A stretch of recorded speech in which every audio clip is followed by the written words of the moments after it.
Welcome to the Living Spiritfully podcast, Come Alive edition. Here are your hosts for today, Paul Galoro and Catherine Stilo. Oh my gosh, Catherine, it is so great to be dancing to that song with you again. My love, how are you? Oh my gosh, that song, awesome. Doesn't it just bring, I don't know, it brings back a lot of memories of our time with season 1 of Come Alive. And it just, I don't know, makes me feel so good. It's just lights me up. Amazing. Amazing. Catherine, it is so great to be with you in podcast form again. To our listeners, for those of you, welcome to the Living Spiritfully podcast, Come Alive edition, as our voiceover said. And it's, first of all, if you didn't know, Catherine and I have an entire series called Come Alive. So search for that. We'll have the link to that in the show's notes, so you can listen to all of those previous episodes where we talked about permaculture principles. And now here we are in this new form, part of the Living Spiritfully podcast, doing our thing. And Catherine, it's just so good to be back with you, creating content again. It is. It's great to be back together, and it's great to feel the expansion of the whole collective. Yes, absolutely. I love that. How are you doing? Catch us up. It's been about a year since. Oh my goodness! Come Alive. When did we go on hiatus? Oh gosh, I can't even remember. It's been. I'm gonna say it's just been a wild ride. So it feels like so much has happened, and yet it feels like nothing has happened. Like, time for me is doing very crazy things. I'm losing track of it. It's speeding up. It's like just playing a lot of tricks. So I've just been kind of like watching myself through this whole thing. Yeah. You know, what you said about time, I so totally, like, listen, I had no concept of time before, but now I really have no concept of time because, like you said, sometimes it's super fast. You blink and it's like, oh my gosh, we're already here. But then sometimes it feels like, oh my God, we're only here. You know what I mean? It's like, it does this like contraction and expansion feeling of like speed, slow. So it's just so bizarre. I didn't understand time before. I still don't understand time now. So I totally get that. Yeah, it has been wild. This year, my yard has been a little bit different. Let's talk about our yards for a second. My yard has been different because I had a bigger plot in the ground for my vegetable garden, and I also left a piece where I planted some seeds. They didn't pop up this year, but I left it to just sort of be all natural. You saw it when you came to help me put up my little privacy screens. Yeah. So it was fun to watch, and I used this year as a bit of an experiment with some of the stuff, and now I have some new ideas for what I'm going to do next year, which I'm looking forward to. And I'm going to be leaning on you for a lot of like, hey, what do you think of this idea? And you know that I love that. We love the wild. We love the wilding. Yeah. Wild inside, wild outside. Mm-hmm. Yeah. And you've had some exciting things happen on your end with oh my goodness. Earth. Do you want to talk about that? Yeah. So we kind of took a massive project on at the beginning of the year, and my partner John kind of spearheaded this permaculture orchard, and the two of us planted probably over 120 some fruiting trees and bushes. So that, like, we're kind of nurturing that, and and talking about what has happened. This year was a drought year. So we had, beautiful weather, loved the summer for getting those plants established. So this was a big challenge. And at the same time, it's like, okay, whatever takes and whatever makes it through this period, they're going to be they're going to be tough. They're going to be good. And those are the ones that you want there. So, yeah, so we had our own kitchen garden, which was super, super abundant. We can't believe that in this drought year, how much we got from that garden. Hmm. Loads and loads of tomatoes, 9 bags of raspberries that we froze, plus what we were eating along the way. Like Wow. just over mulberries, overabundance, like so much abundance. And what blows our mind is that it's really not that much space that we use to do this. Hmm. There's so much that comes out of such a small space. And even though it was a drought, we have the systems in place that help to capture as much moisture as possible, mulching and things that we've talked about together, Hmm. that just keep things alive. That is amazing. You know, I came to visit you that one day when you guys were Hmm. just starting, and there it's that orchard is, I mean, I don't know what it looks like now. It's been a couple months since I've been there, but I just know that it's going to be so just juicy and Yeah, naturey and all that good. yeah, I can't wait to see how that yeah, and what you said about even myself. Now, I and I tell people this all the time. I'm not one for watering. I don't like to put the sprinkler on. I mean, there were yes, times where I had to because yes, there was just so, like you said, a drought year. But I try my best not to. And I still like, I got so many tomatoes, zucchini, Brussels sprouts. I planted them. I have no idea how they work, but like I'm seeing these little things pop up. So it was, although it was a drought year, there was a lot of abundance that had come out of it. And like you said, you saw the size of my garden, but the way I sort of planted everything, it didn't fill up the entire space. So I didn't need much space for yeah, all the stuff that, like, I had yep, so many tomatoes. I mean, I'm one person, but I gave a ton to my mom, who then turned them into like crushed tomatoes for, the sauce. I gave some to neighbors. I gave some to anybody that came over the house. If there was tomatoes ready, I just handed them. It's like, it was still going. Like I had to pull the plants out because, we're getting close to end of the season. So, yeah, um, it yeah, was, yeah, just yeah, abundant, which is yeah.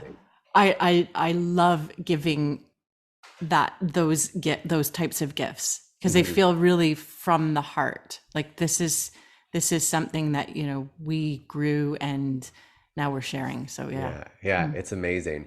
But speaking of the heart, uh, Yes. last season of Come Alive, we asked the question at the end of every episode, how will you come alive? Yes. And it wasn't until we had a conversation about this a few months ago about our language, asking the question, how will you come alive? And you brought to my attention, if we just switch that word from will to do, it completely changes the question. So the question we're asking this season, and we're going to kick off this episode with this question, is how do you come alive? How do you come alive? Yeah. Yes. Talk about the difference. What because Oh, well, this is, I'm sure our listeners have studied all of the, like the being conscious of our language and because we often talk about everything as vibration.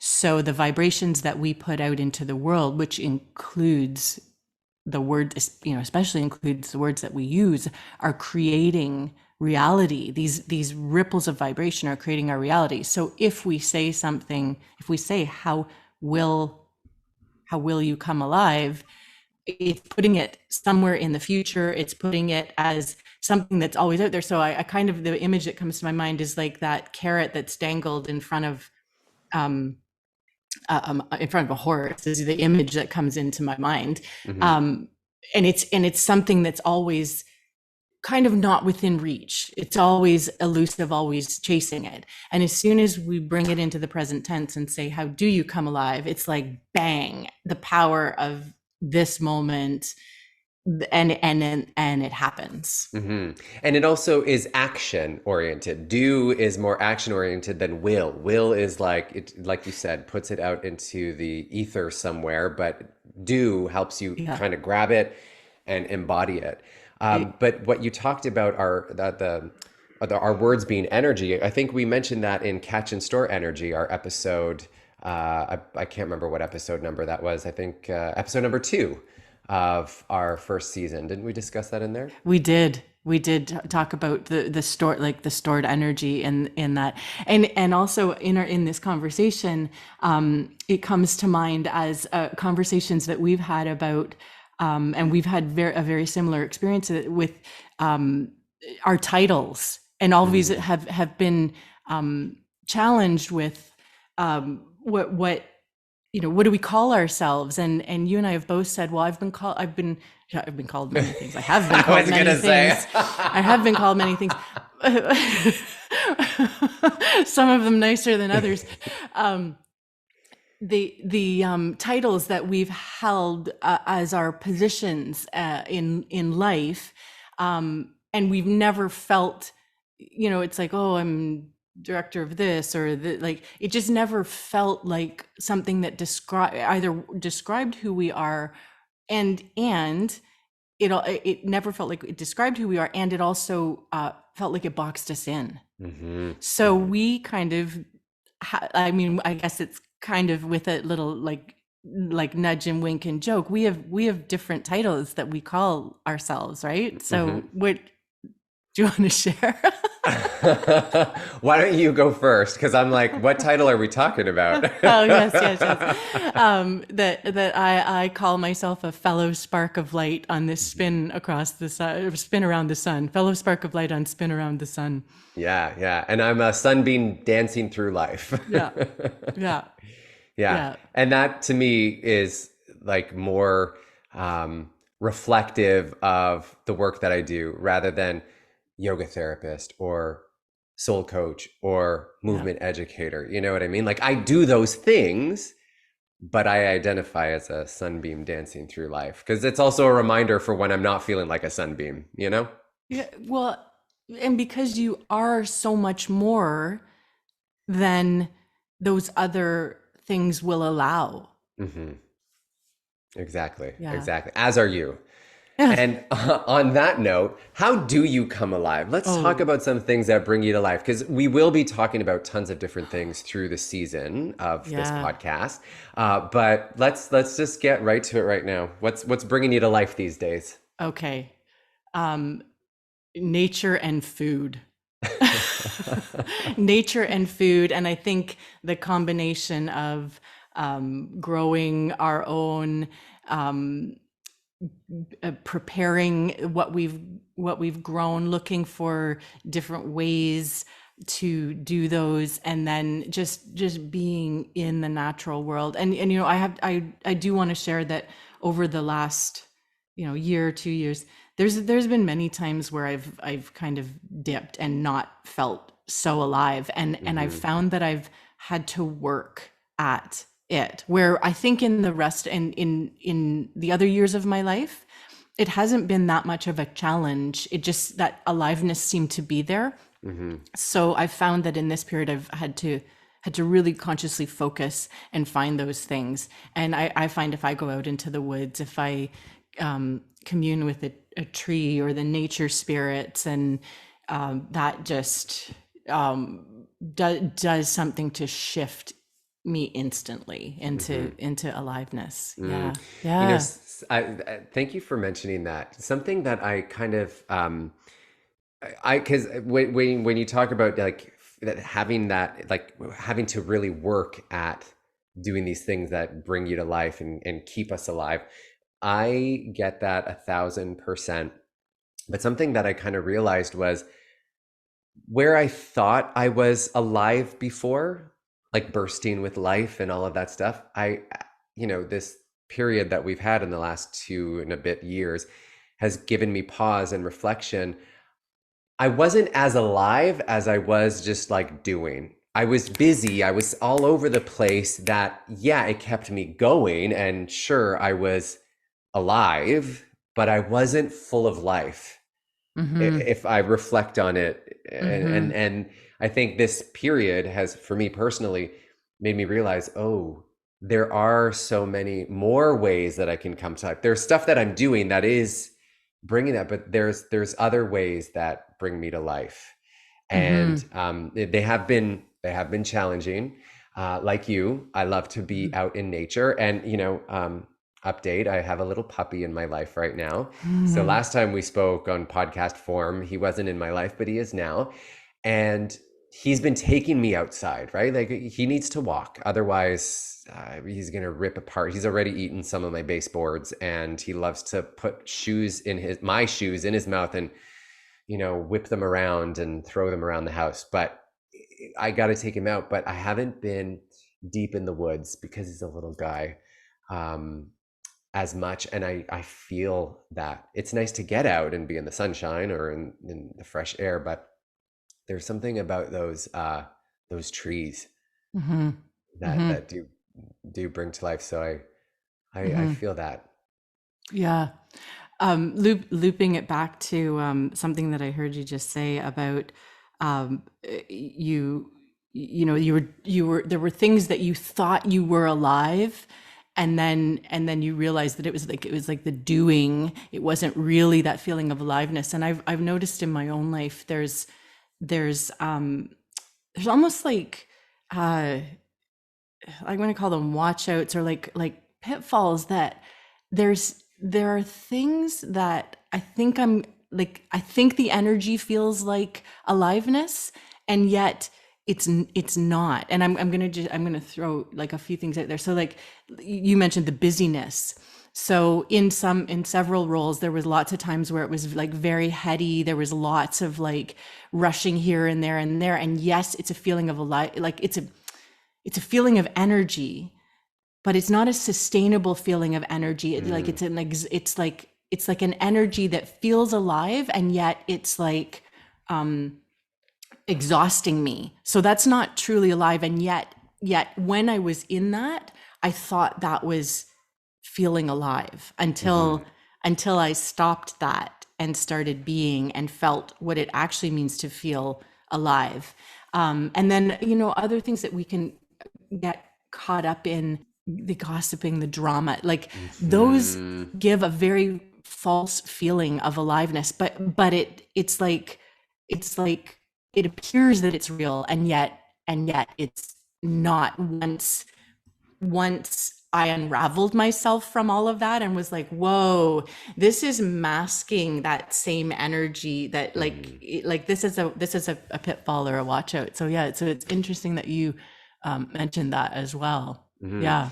Well, very similar to our conversations that we had around principles of like using value renewable resources and services, or applying self-regulation and accepting feedback. Like to me, what you just described there were those two principles in play, right? Reflecting and seeing like how are these behaviors, or how are these things that I'm doing affecting me? What are they doing to my energy levels? But then also the idea of valuing renewable resources. Yeah. I've never been a coffee drinker, but just in conversation with people that drink coffee, that need their coffee, they need their 2 cups or more some a day. It's like that input, yes, gives you a burst of output, but then it just leaves you like feeling depleted after, right? Yeah. I like, it's like you do it and it gives you that thing, and then you got to keep doing it to stay up there. So it isn't sustainable. Yeah. And it isn't renewable either, because that renewable comes from within, right? Like going for a walk gives me that energy to keep going through the day. Doing my workout gives me that energy to keep going. It like, so very interesting. Yeah. Now, sorry, go ahead. You were going to say. Oh, I was going to say, so another one that popped into my mind was sugar. Sugar is another one that's similar, right? Yeah. That it's this false feeling of aliveness, and then there's that crash, and there's a depleted period, which also made me think of, I don't know if you want to talk about this one, Sober October. Yeah. Because and I don't know if people have heard that it's kind of a popular term, Sober October. But it's not just about alcohol or whatever substances that we use. It's not just about doing that. For me, it's about changing up a routine, and anything that is what I sometimes get to periods where I feel like it's controlling me. So Mm-hmm. it could be TV, it could be like the like zoning out in any way, the stimulants that we use, the depressants that we give her. It's it's this conscious choice to break a routine, that's something that's become just kind of a mindless habit. And Mm-hmm. I found that when I start to do those things, I do them a few times a year, as I know you do as well. Mm-hmm. Um, in that there is an alive, like there's a renewed aliveness, because I start looking at, different foods to add in my diet, Mm-hmm. different ways to do things, different forms of movement, stuff like that. So yeah, Yeah. so breaking routine. Yeah. Yeah. Well, it's funny that you mentioned Sober October. It's funny because before it happened, a few people, including you, have said to me, "Hey, I'm doing this thing. Want to join in?" And I was already thinking of doing something myself because, like you said, we do our cleanses around this time of year. Um, but it was also something that I wanted to do with the Living Spiritfully Collective. So those of us that are registered for Arise, we're doing, instead of Sober October, because I recognize not everybody, it's not just about drinking alcohol, right? And like you said, it's all about the ways that we sort of deplete our life force energy. And then how can we do things to raise our vibration? So we called it High Vibe October. Yeah. And it was exactly what you just described. We avoid the things that zap our energy, and then we incorporate more things that um, bolster our energy and raise our vibration and give us that restored sense of life and aliveness. Because some of the things that you said, we do these things to kind of like stuff things down. Like, Hmm. and what happens is, you know, the life force is under there. It's always under there trying to come through. The image that I kind of think of is, things that grow through the cracks of the sidewalk, right? Yes. There's like, if something was underneath it, sometimes even the tree's roots, the tree doesn't care that there's a sidewalk there. It's gonna burst forth. So that life is underneath it. We do the things that kind of stuff it down. The second we stop doing those things that stuff it down, that life force energy has enough to break through, right? And so we feel that kind of woof of, oh my gosh, suddenly I have all of this life force working through me. And then the work becomes, now how do I maintain this aliveness? Yeah. And that's doing these Yeah. practices. Can we just talk about the pleasures in life? The Mm. small little pleasures in life, because that makes me come alive. Because I notice when I stop doing those things that are important to me, and you and I were talking about this before, I'll mention it in a second, but there are some things that I do that just make me feel at ease. And when I'm at ease, that's when the life force gets to move through. And it's the small, simple things. I was, I'll tell the story. I was making, so I had a friend stay over, and I said, okay, part of the deal is you got to help me make the bed before you leave. So she wakes up, we do the laundry, and then before she leaves, okay, let's put the sheets back on. Background story. My mother was a nurse at one point. She used to clean houses. Our house was always immaculate. I had to make my bed every morning. And so I like my bed made in a certain way. I like things in a particular way. My Venus is in Virgo, so Virgo likes everything neat and tidy. So my friend's helping me. We put on the fitted sheet, and I like to have the elastic go underneath the mattress. And when she put it on, and she just kind of like put it there, which is fine. I didn't even like nothing. I just went around, and as I do my final check before I put the fitted sheet or the top sheet on top, I just clipped it underneath. And she's like, "Oh, like what's the big deal?" And it is a big deal for me because if I were to see that, I would that and that's my guest room. I wouldn't rest, and all that worry and all that stuff running through my mind will take my energy. Whereas if I just have that simple little, this is Bella Figura. We've talked about this. You have Hmm. that simple thing that just beautifies your environment that then makes you feel at ease, then Mhm. allows that aliveness, presence to Yeah. be. Do you know what I Yeah. mean? And in feng shui too, we talk about even the feng shui of our desk, Mhm. to have it clear of clutter, because a Mhm. clutter-free desk is a reflection of a clutter-free mind. And a cluttered desk is a reflection of a cluttered mind. Now, personally, I know I can work in clutter, but I can't exist. Like once the work is done, it needs to be tidy before I'm moving on. I find that as well. Yeah. I need that peaceful space, and it there's many different traditions that talk about keeping spaces that way. Mhm. And then just hearing you mention about the bella figura and the idea of like use the best ingredients. Do make each moment alive. These are some of the things in tantra is like you don't it's everything that we need is is is here in this moment, like the meditation is in this moment. It's that opening all the senses to being fully and truly alive and present in this moment. And I one of the quotes, the quotations in the Radiance Sutras, which are an expansion on some of the tantric texts, are the, awakening into luminous reality can dawn in the throb between two breaths.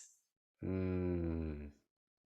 And that one just like that loops back to what you were saying about the attention to these, making the space beautiful and celebrating the moments and enjoying the pleasures.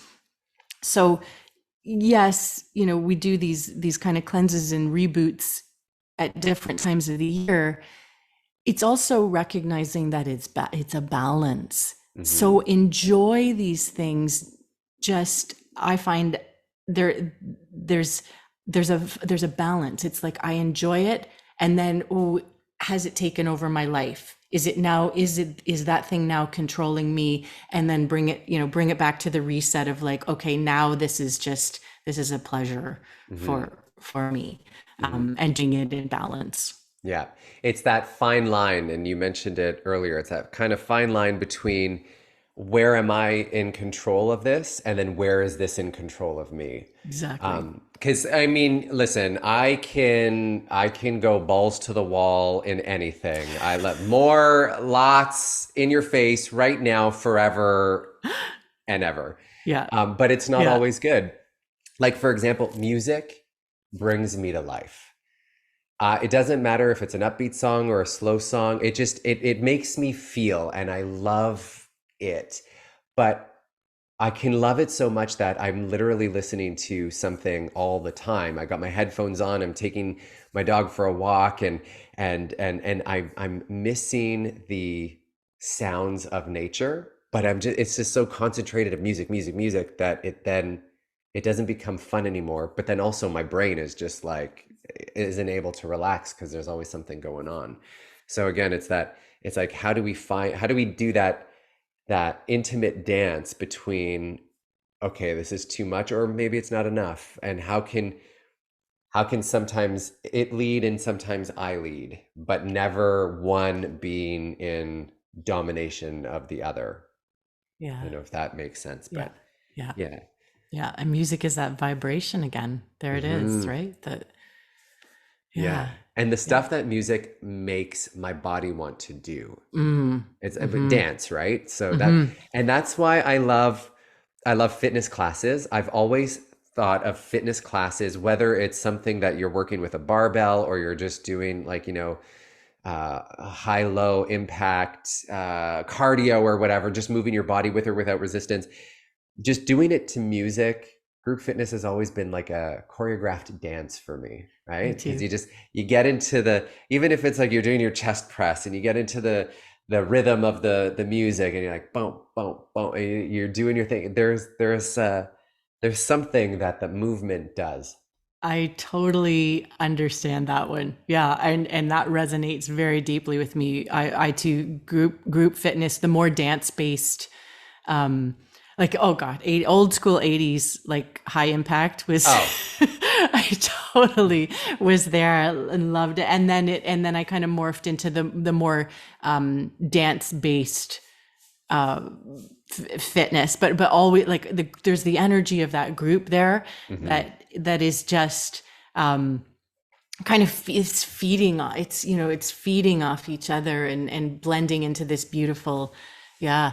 And I've noticed that to move energy through my body, if I don't move, if I don't walk or some form of moving my body, whether it's yoga or dance or whatever it is, um, it get the energy is trapped, and then it's this spiral of like, and I think I found this the last 2 years because of everything that's gone on. I was getting trapped and stuck, and then um kind of movement was limited, and then that landed in my body, and then and then nothing was moving, and then as soon as I would move, I would like, okay, what I'm going to shake it up with, I'm going to just go to a dance, and it's like, whoa, oh my gosh, like this is what clears things, this is what hmm.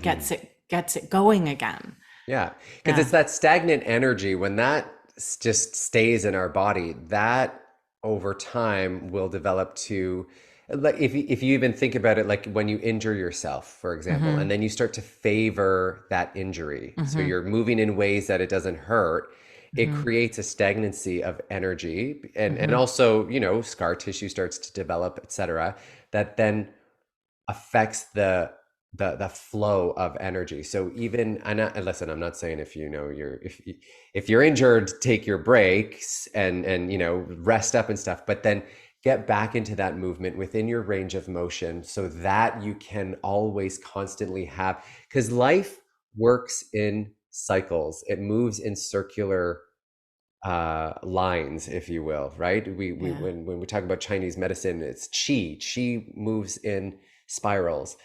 In feng shui, you want to have things, you don't want sharp edges because that is just, it's not beneficial energy, Yeah. right?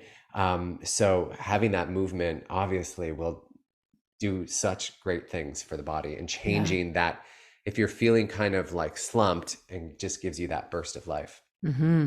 Mm-hmm. Mm. Mm-hmm. And then from movement is touch.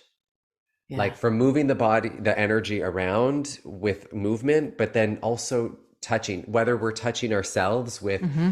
uh, giving myself a foot rub at the end of the day, or being touched by another human, whether it's in the form of a hug or a hand on the shoulder or a handshake, something where we connect and we touch skin on skin with another human, or just coming in such close proximity.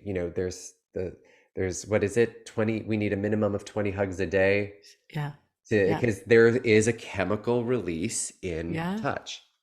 And there's actually a scientific study. I offhand I don't know which one it was, and can't actually cite it, but there is a study that um, the incidence of illness was reduced significantly.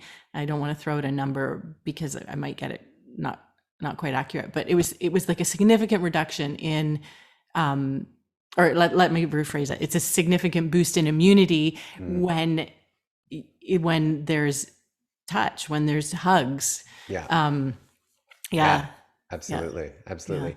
Any other things that bring you to life that we haven't mentioned yet? Oh, I think How do you come alive? watching other people come to life.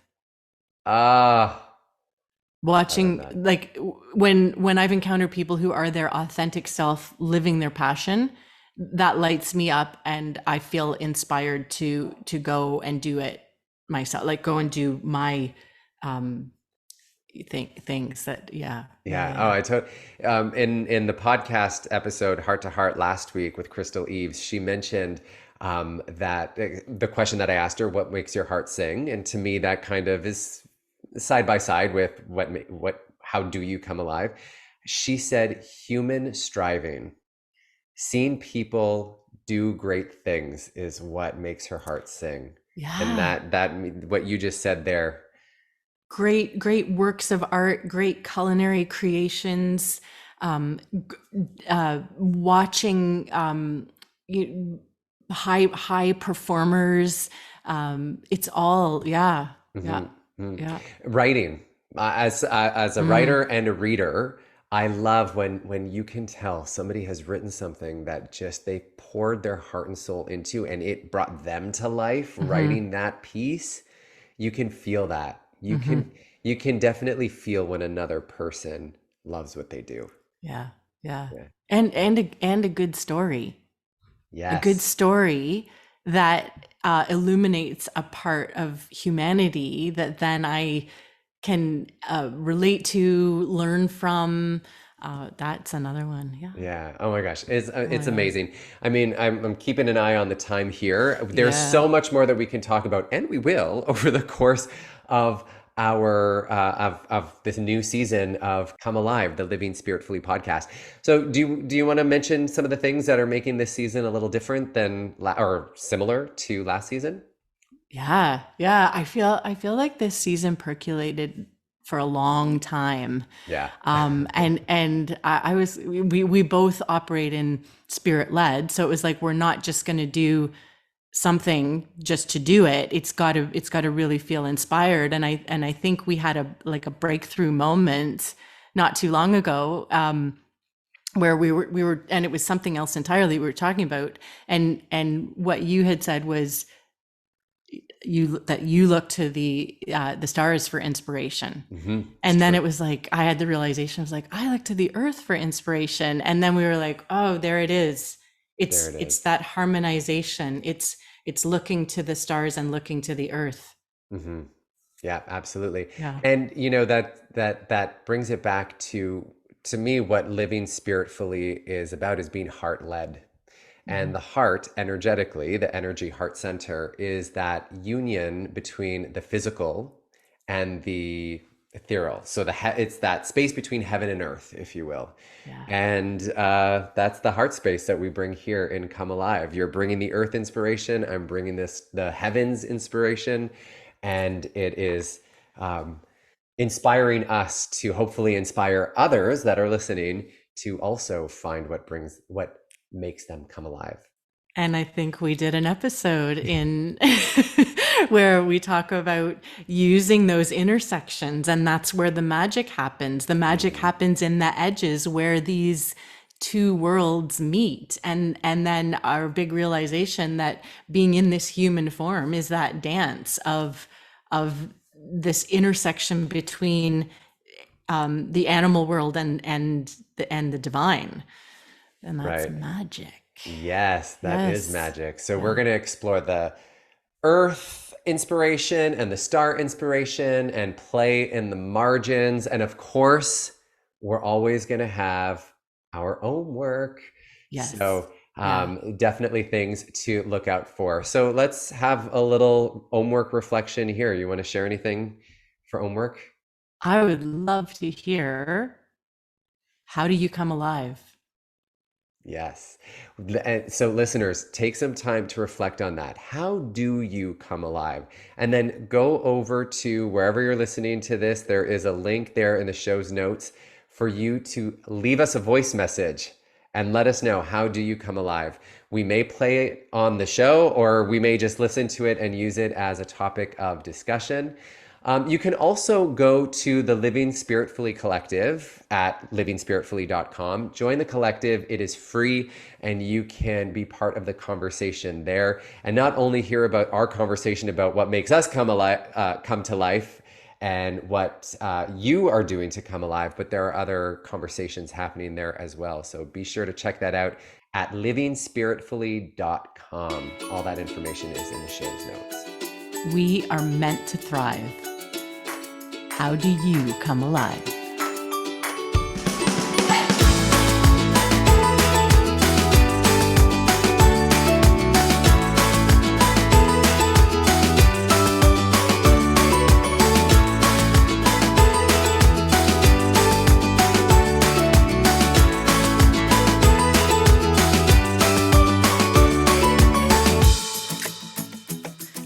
Spiritfully podcast is a Spiritful production.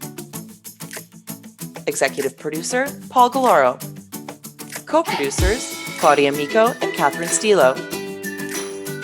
A big thank you and much love to you, the Living Spiritfully community, for liking, subscribing, sharing, and supporting this podcast.